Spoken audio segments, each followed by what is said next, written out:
If you're a content creator, you'll know that collaboration trends are constantly changing. And sometimes it can be really confusing to know which way is best to approach brands and actually work with them. Especially if a brand has already approached you, it's good to know several ways that you can keep the relationship going and how you can best capitalize on these collaboration trends for your own business. So in today's video, we're going to talk about the content creator collaboration trends for 2025. And if you're looking to work with more brands this year as a content creator, then hopefully this video will be full of useful information for you. But for those of you who are new here, hi, my name is Kaylee and I'm a beauty and fashion photographer based near Sydney, Australia. But I'm also a content creator and I started this channel a few years ago to talk about all things business, social media, freelancing and content creation. And as I mentioned, we're going to be going through some content creator collaboration trends for 2025 and what is really the best way to work with brands at the moment and which direction brands are most likely to go in with collaborations this year. Now, I know this from personal experience, but if you are an aspiring content creator, it can be very daunting to start working with brands, and it can be even daunting to do something as simple as responding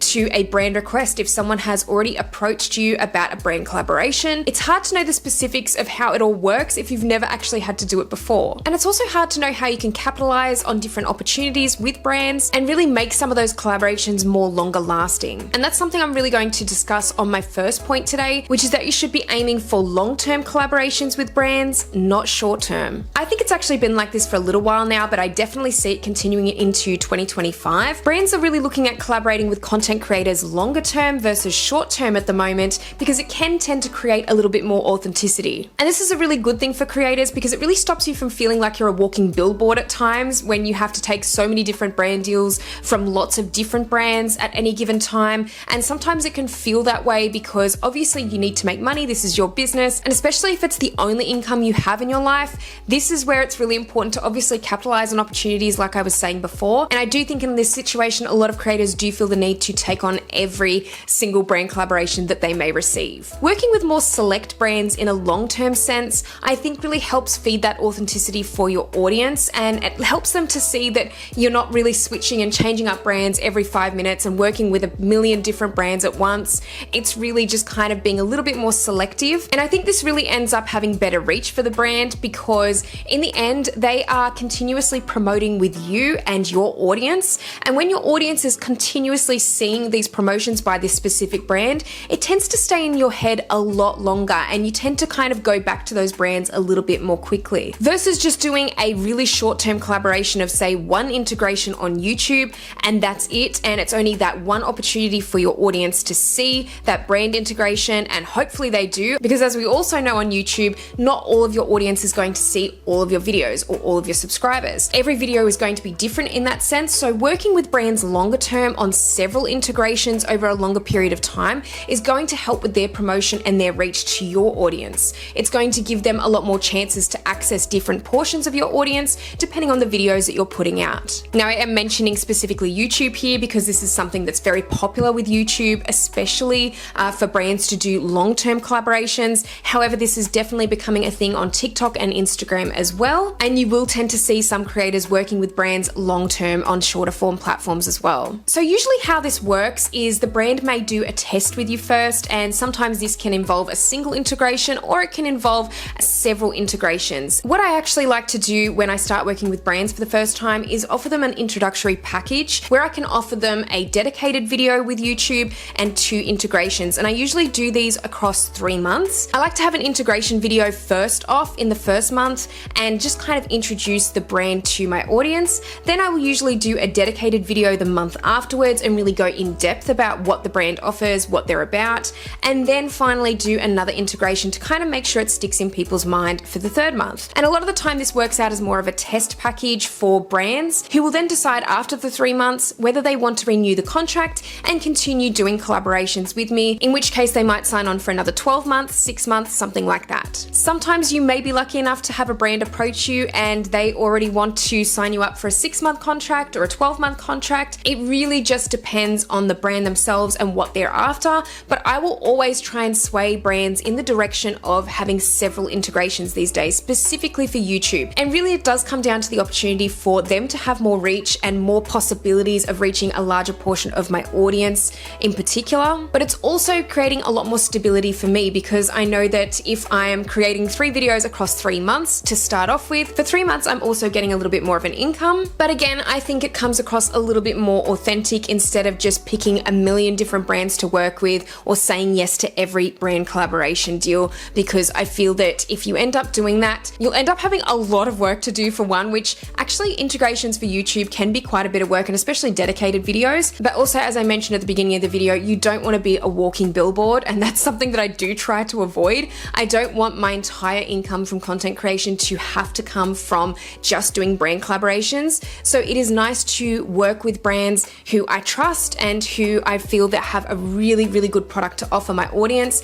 And if you can really be selective with those kinds of brands and work for long-term partnerships versus short-term, this can really work a lot better for a lot of creators. But overall, longer-term collaborations, I feel, is something that a lot of brands are looking for these days. They do recognize that authenticity does play into that, and it's something that you should always consider if you are looking to work with more brands this year. The next trend that I've definitely found has happened with brand collaborations is basically it doesn't matter how many followers you have. Basically, forget needing 100,000 subscribers for a brand deal. Brands are really tapping into the micro-influencer and niche communities market. This is something that has been happening for a little while now, but I do think even more so as there are more and more content creators coming into the industry. This is something that brands are really taking advantage of, and they can see the positives in working with a micro-influencer versus working with an influencer who may have 1 million followers. And I think you really need to think about it this way. Brands aren't always able to work with those bigger influencers of, 500,000 followers or 1 million followers or 10 million followers. And this is really for several reasons. A lot of those larger influencers have been around for a long time on the platforms and may not want to work with any more brands. They may already have a select amount of brands that they work with or have been working with long term, and they don't really want to go too far outside of that circle. So that's just something that typically happens when you're a larger influencer, is that you may not want to work with too many brands. Another reason is that they may simply not have the time. So of course, when you have millions of followers online as an influencer or a content creator, you are going to be pretty busy focusing on your content, focusing on other brand collaborations, all these other opportunities that are potentially offered to you, and doing other integrations, doing story sets on Instagram, doing more posts may just not be on their radar at all. They may just not have the time for it. Another reason that a large content creator may not work with a brand is that their rates may not fit into that brand's budget. So a lot of the time we've heard these stories of different content creators who are quite big, charging $50,000, $100,000 for a post, things like that. So sometimes certain brands just do not have that kind of budget,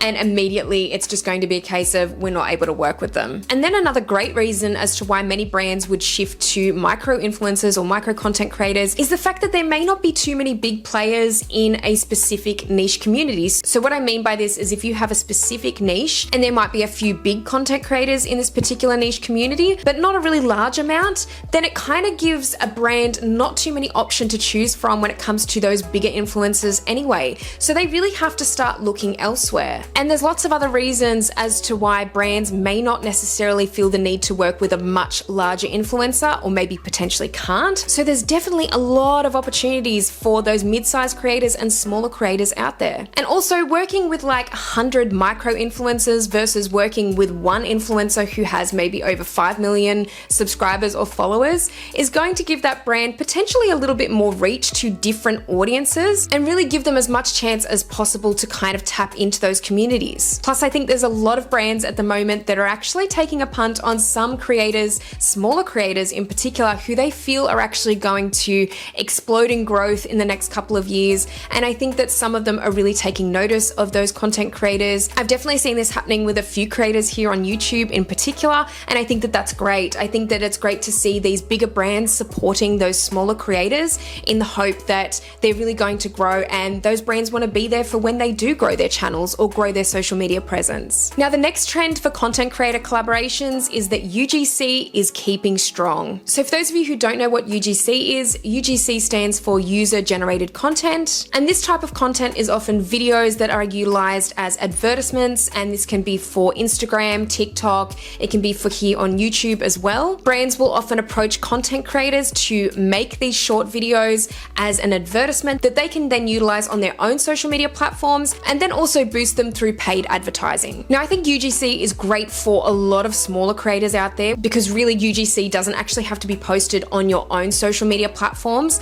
This is something that is purely going to the brand themselves. You make the video and then you send it off, and you basically don't have to do anything else from that point onwards. Depending on what the video is as well, you can usually do quite a few of them within a month if you needed to, and it's not something that's going to probably take as much time as potentially a YouTube integration or a dedicated video here. UGC tends to be a little bit quicker with the output, so again, it's something that you can make a little bit more money off, especially if you're a smaller creator. As I mentioned, brands aren't really too focused on your follower base at all for this, because obviously the UGC videos are being used on their own social platforms and their advertising. So realistically, it doesn't have to have anything to do with your follower account or how big your social media presence is. A lot of the time, this comes down to the brands, whether they like your presence, whether they feel that you fit within their niche, whether they feel that your values and their values kind of align. That's more so what they're going to be focused on with UGC. Another trend along with this that has been happening is that a lot of brands are now starting to offer ongoing UGC work.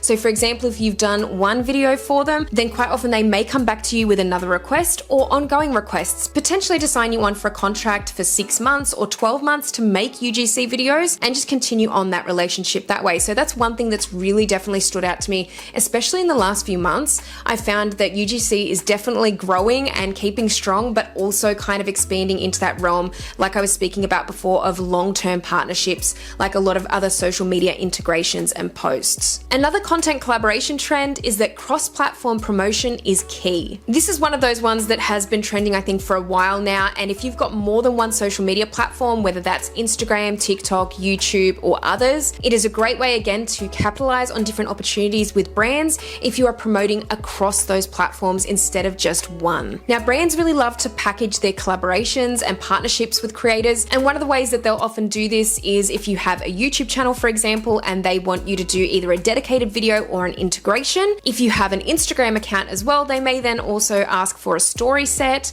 or another post on your Instagram. And again, this is just extra money for you, but it's also increasing that brand's reach. So that is definitely something that brands are looking more and more at. If you have a great social media presence over several platforms, then that is going to be such a winner for you as a creator, because not only is it really going to earn you more money in the end, it's going to make you look so much more appealing to so many different brands out there. And now for one of the last content collaboration trends in 2025, and that is joint ventures and collaborative projects beyond individual channels. Now, what I mean by this is not just sticking to social media. I think a lot of people have it in their heads as content creators that any opportunities that come along with brands has to specifically be for their own social media channels, and that's about it. That's where the brand deals stop.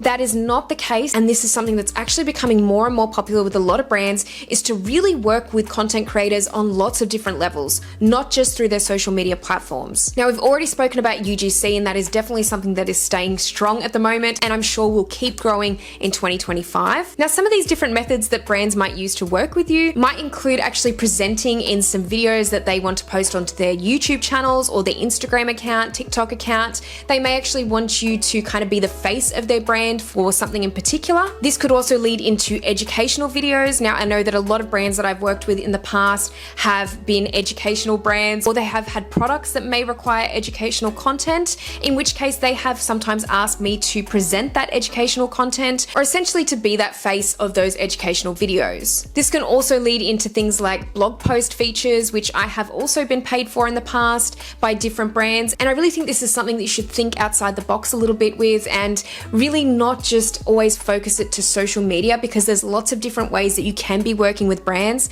and brands will a lot of the time sort of push you in different directions like this. If they really love your content and love working with you, they will tend to these days ask about collaborating with you on different projects. And not only is it going to allow you to build stronger relationships with these brands, it's also going to be really, again, helping you build a sustainable platform for yourself and a sustainable business in terms of income, and just having that little bit more trust with the brands that you're working with. So as I mentioned, these opportunities don't all have to be down to social media. There are many different things outside of this that I think are really, really great opportunities as well. For example, I have also done courses, I have presented courses, I've sold products on certain brand websites.